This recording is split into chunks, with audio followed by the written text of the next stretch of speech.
Hello, I'm James. Hi, I'm Jimmy. Welcome to A Job Done Well. The podcast about the world of work and how to improve the daily grind. Today's episode is something slightly different. I am going to be interviewing my co-host, James, about the book that he's recently written called Managed by Morons. We're going to explore a bit more of what was behind the book and what drove him to write the book. So you'll get some interesting insights from listening to today's podcast. But as intro to James, I first met him back in the year 2000 when the big question as James joined the company I was at was, did he look like Penfold out of Danger Mouse or Joe 90? How we laughed. Both those references are a few years old, so anyone under the age of whatever 50 will not know what I'm talking about. But the insights and advice he provided was outstanding, and people realised that. He's often described as a Marmite. In other words, you either love him or hate him. My personal view is that those who would be in the hate camp probably just don't like the truth, because James often, unashamedly and with his usual dry wit, deliver insights and advice and answers, and he speaks the truth. And some people just want experts to tell them how great they are, and James only does that when it's warranted, and as we're going to hear, it's not warranted very often. We're going to go through a few questions. The book contains a lot of inspiration for the work that we do and we cover in this podcast. It is a best-selling book and it has some fantastic reviews, so if you haven't read it, you should do. Anyhow, James, so first off, tell us, why did you decide to write a book? So I was 54 years old and I had just been made redundant. Maybe I'd told the truth one time too many. And I'm sitting there thinking, well, what on earth am I going to do now? And you go through the change curve when something like that happens. And actually I realised it was probably the best thing that could have happened to me. And I sat down and I started to write this book, and it really was a chance for me to sit back and say, I've been working now for 33 years. What have I seen that I think works? What have I seen that I think doesn't? And pull that together. And so it really is just a question of the world according to Lawther, how big organisations work, some very well, some not so well. Did you enjoy writing it? Yes, I did actually. It was very therapeutic. And what did you hope to achieve in writing this book? It took me about 20 years, I think, from when I started work to realise what was going on in organisations and the cultures that they've got. And there's that phrase, isn't there? A fish is the last to see water. So I hope that anybody who reads the book will read it and think, I get it now. I understand why that is the way it is. And start to see that actually it's really straightforward to improve your organisation if that's what you want to do. Because if they can do that, their customers will love them for it, their employees will love them for it, and ultimately their bosses will as well. So that's what I hope to achieve. So it's not just to write another business stroke improvement type book, it's the impact that you want to have on the reader. No, I want to sell millions of copies and retire to Barbados. That's my aim. No, it is exactly as you say. I'd hope people read it and do something with it. Well, if you look at the reviews you've had so far, that would say that you're on your way to that. I mean, just to quote a couple, there are numerous reviews that talk about it being a must-read book, thought-provoking and insightful, and that's repeated many, many times. My favourite quote was, James captures precisely and amusingly at times the terrible corporate culture we endure. So I think overall, there was another great one as well. Brilliant, a witty and practical, insightful book. It's like they've never met you. Yeah, thank you very much. But no, I think in terms of what you were trying to achieve, if the reviews are anything to go by, you're a long way to doing that, even if you haven't sold millions yet and retired to Barbados yet. But my mum likes it as well, so they're a good company. Just to digress for a second, we went to a meeting with some people a few weeks ago. We were talking to them about how they might improve their business. The most excited I've ever seen those people was at the end when you gave them copies of your book and they were all over you for signing them. Yeah, they were. there's nothing as strange as folk, is there? You're like the rock star of business books Yeah. now. Another question, one obvious one. Who are the morons? As someone who did have the slight misfortune of managing you once, who are the morons? So the morons are the people who are in senior positions who are more worried about their own personal position than how their organisation is performing and how their employees are and how their customers are. So they're people who are just self-important, more worried about themselves than anything else. So it might have been me then. No, you were all right. Mostly all right. So you use stories, a great storyteller, to explain your points. I really like the East of England ambulance story. Can you just take us through it? So I wrote a blog for a long time, and one of the stories I tell in the blog, I was reading the national press. It was actually a story in the Sun, so let's not get too excited about it. But there was a story about RRVs, they're rapid response vehicles. The government had instigated a target, and the target was that for 75% of all life-threatening emergencies, an ambulance had to be there within 8 minutes. Begs the question about the other 25%, but that was the target. And so ambulance services have, very sensibly I think, invested in these RRVs, rapid response vehicles. And these are things like cars with ambulance written on the side or motorcycles so that they can get to the emergency quickly. And of course these things only require one paramedic in them rather than two. So it's actually a very sensible and cheap way to put capacity into the ambulance service. The problem is, of course, that some ambulance services would do what's known as hit the target but miss the point, which is they get very obsessed about hitting the target, but then when they were there, things would start to go awry. And one of the paramedics from the East of England ambulance service had said that, and I quote, "The trust has become so fixated with hitting the target by sending out RRVs to stop the clock that care, patient safety and dignity are being badly compromised." So I read that and I thought, well, there's a blog post in here. And I was just making the point about targets and how organisations lose their way. Oh, and I made a rather facetious comment about it's difficult to get an 80-year-old man into hospital when he's had a heart attack on the back of a motorbike. A couple of days later, I got a very angry email from the East of England ambulance service. And they informed me in no uncertain terms, and I've got it here, so I'll read it out. The ambulance service exists to save lives, not to provide a taxi service to the hospital. The East of England ambulance service does not have motorcycles. They would not put an 80-year-old man on the back of a motorcycle, even if they had one. I needed to update my blog post. If I didn't, they would report me and take me to court under the Defamation Act, and in future I should ask before publishing. I thought that was a bit strong, so I pushed back. It became clear after a while that they weren't really interested in taking me to court. All they wanted to do was clean up their image in the media. And it begs the question, doesn't it? Why would you invest money in a media relations department to harass second-rate bloggers rather than spending that money on another paramedic? And I just wonder what it's like to work in an organisation like that, and how does it feel? So that was the story. There is a nice twist to it, though, because they did have a point. I should have made sure they had motorcycles, and they don't. But when I was in Norwich the other day, I saw a paramedic, and he was riding a bicycle. Very environmentally friendly. Absolutely. And I'm, very happy for a paramedic to come and see me. Very grateful if he arrives on a bicycle. But if I need an ambulance, I'd like one of those as well, please. I think it's great. A favourite story in your book, because I think it really highlights how organisations and people behave around targets. But the story's even richer for me now that I know you actually read The Sun.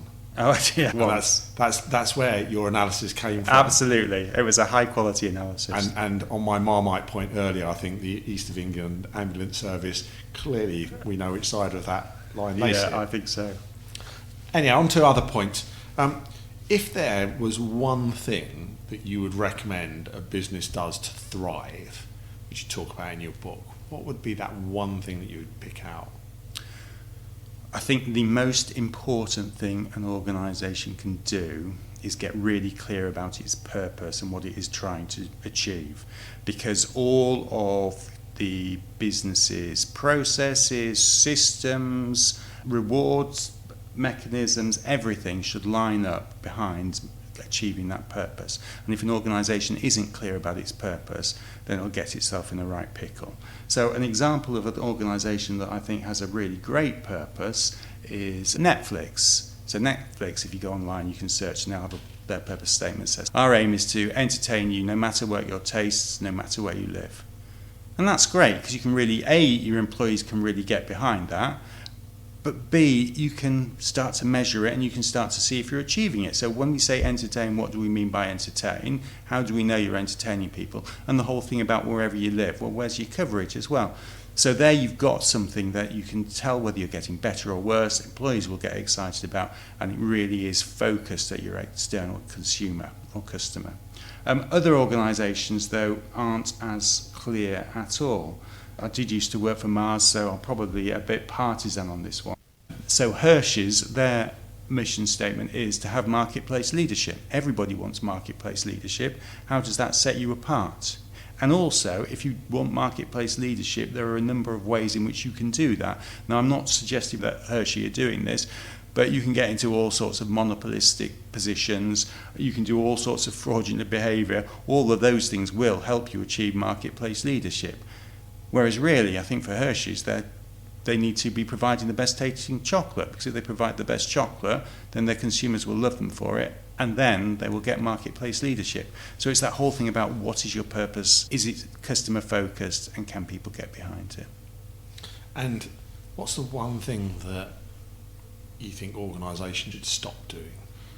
Well, this is my personal hobby horse. So the one thing that many organisations do is they have really strict performance management processes. And I think those processes are really divisive and don't help create teamwork in an organisation at all. But let me just split it up a little bit. So for one of those processes to work, 3 things have to be true. The first thing is you have to be able to spot difference in performance between people. The second thing you have to have is that if everybody is incentivised, that will improve their performance. And the third thing that has to be true is if everybody's performance improves, the organisation performance will improve. But when you start to think about it logically, those 3 things are bobbins.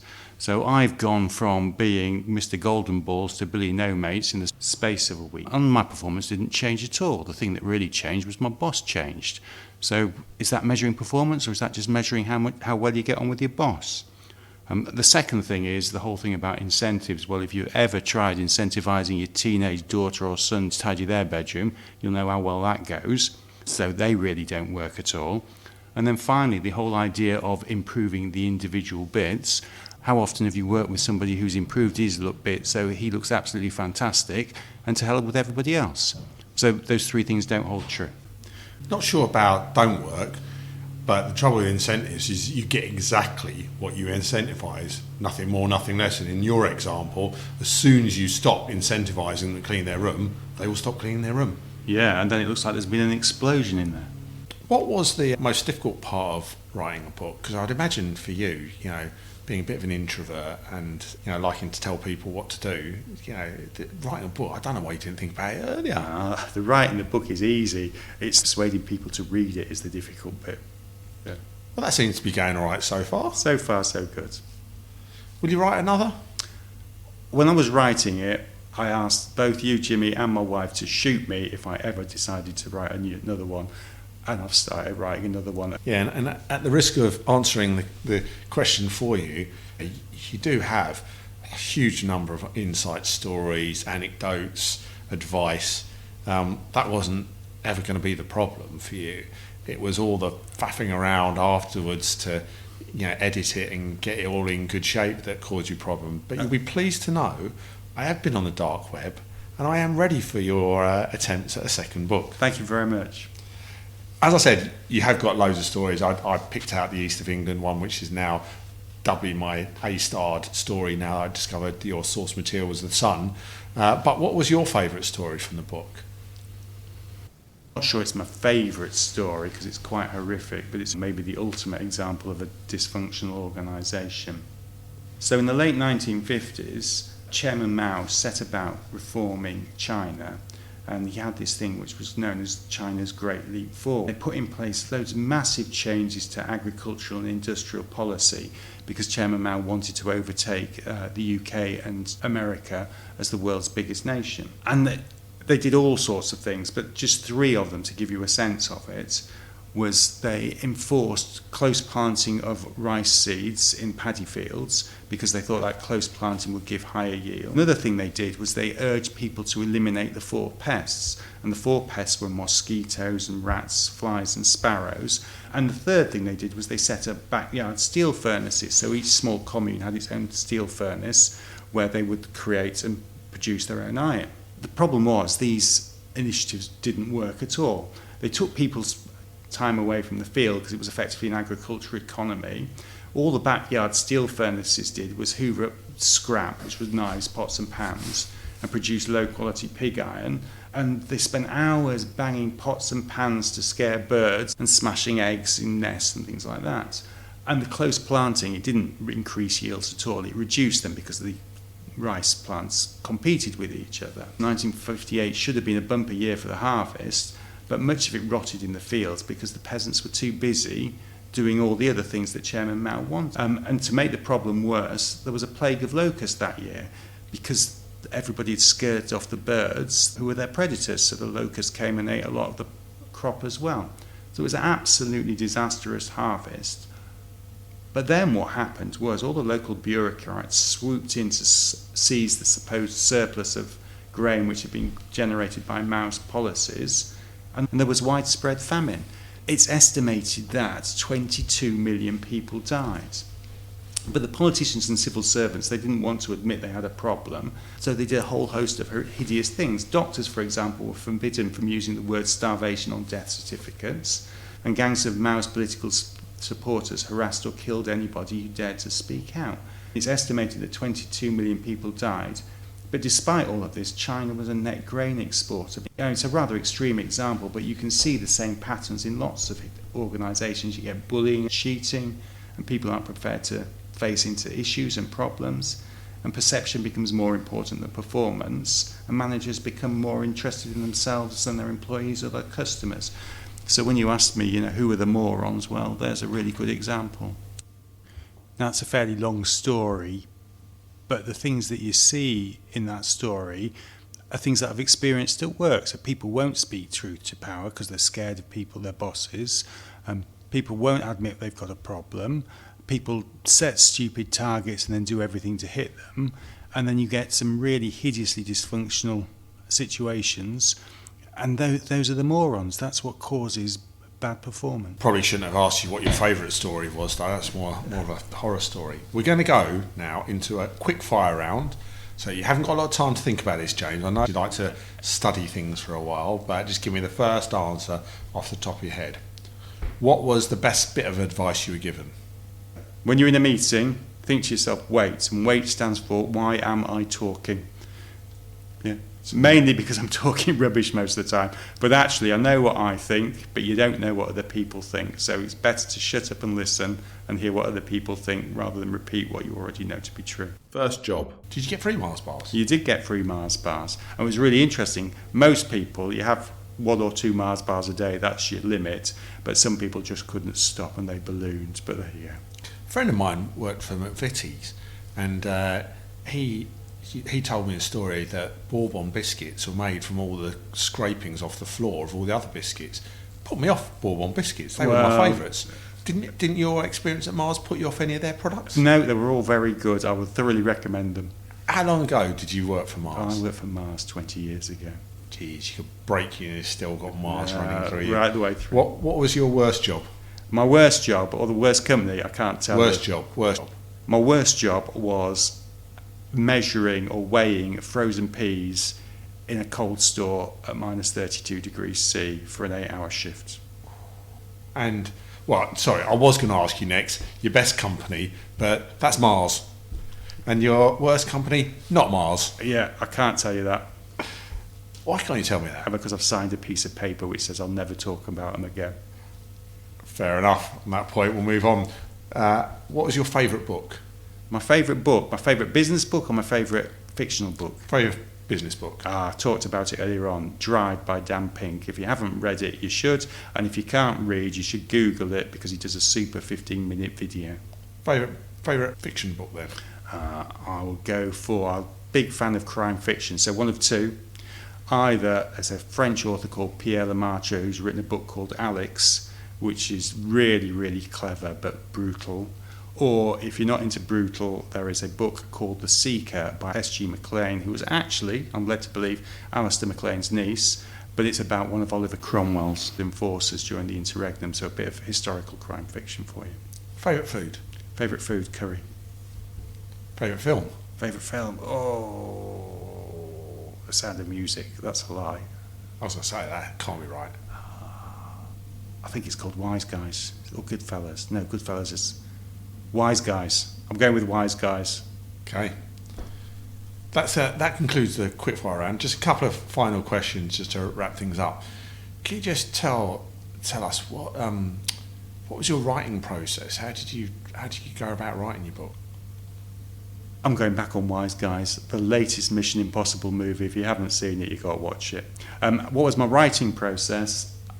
Well, this sounds a bit random, and I think this is the nub of it. When I was 21, 22, so I just come out of university and I got a degree, science degree, and I thought I was the bee's knees. And my dad, bless him, got a degree in history. And I said to him, why did you waste your time studying history?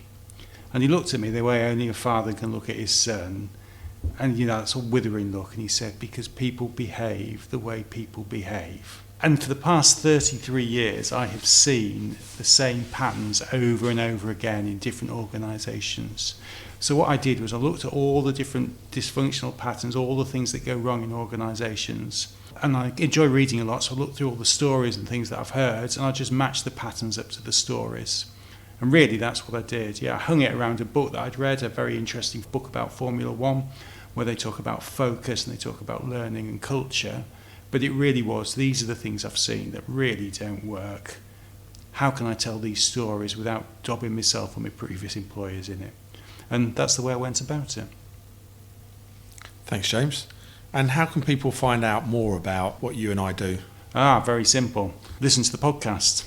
I think you have to like and subscribe, although I'm not sure what the subscribe button is, but like and subscribe. The other thing you can do is have a look at our website, jobdonewell.com, and look under the services section, and that will tell you all our wonderful services and what we can do to help you. Thank you, James. Hopefully everyone's enjoyed today's podcast, a glimpse behind the curtain of the book that James wrote, Managed by Morons. If you haven't got a copy yet, get one and have a read. It will be worth your while, trust me. Thank you very much. Thank you.